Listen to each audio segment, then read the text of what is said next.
More and more often people ask me, as an economist, whether Britain should exit the European Union or not. And the same question is valid for other EU member states too, of course. I always answer those people this way. The permanence of Britain or Italy, as well as other countries in the EU nowadays, it's not about politics. It's about their own existence. Why? Well, to explain that, let us first clarify why the main European countries suddenly decided to join together in such a community, the European Community. European countries had been fighting each other for centuries, not years. The basic idea was simple. If we join in a sort of one big state, the tensions between the member states will cease and we shall move away the risk of those tragic and bloody world wars of which the last century knew 2 editions. Yes, because wars always have economic origins.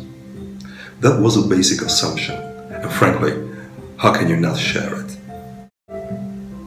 So, many states in Europe got united, giving themselves common rules and, for some states, even a common currency, the euro.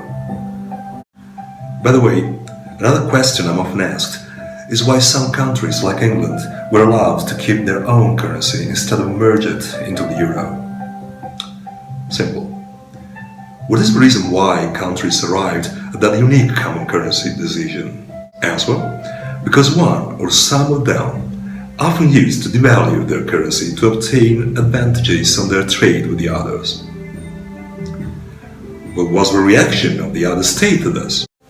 It was to raise customs barriers and duties against the devaluing state's products.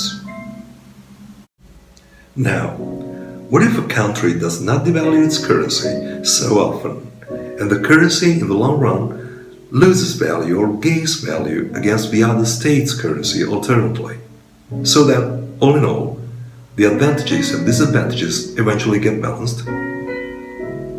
Simple. The countries just do not need to have a fixed exchange rate or a common currency, and just concentrate on the common trading rules in order to avoid raising customs or regulations barriers against each other, and let their intertrade flow easily, increasing the variety of goods and the wealth for both of them. Well, that was exactly the case of England joining the European Union. Furthermore, England had, and of course still has, a sound advantage in taking part in the single European market, as half of its exports are right to the EU, while only 10% of EU exports are to UK. So here we go. Not joining or exiting the European Union will cause the other EU countries to raise customs and regulations barriers to Britain. That would definitely damage UK's economy, really much more than EU's itself. This is why an agreement between UK and EU was found without any need of fixing an exchange currency rate. But there's another, for example, very recent currency issue, which all the exit-willing countries, not only Britain, should seriously be taken into consideration. Globalization and the taxpayer companies. Just think of the deep tax discounts big companies like Google and Apple recently obtained in England or Italy.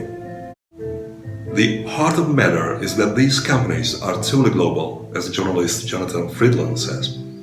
They are supranational, able to wriggle away from one national jurisdiction and find another that's more congenial, so avoiding taxes or paying much less. We need a supranational answer to this supranational question. And this answer could not be but Europe and European common tax rules. That's why it's more and more fundamental that EU member states work together for an increasing union and not for a breakup or a division of it. Therefore, that's why, once again, it would be absurd for Britain to head for the EU exit at the very moment our most severe problems require the clout of many nations rather than one standing alone. But Europe might be not sufficient anyway. We all need to head towards a more and more integrated trade and fiscal system, which involves the US and as many big countries as possible to really get rid of this and a lot of other problems. Problems like ISIS, for example, and international terrorism. Now you see, would you really still dream of whatever states cooperation breakup nowadays?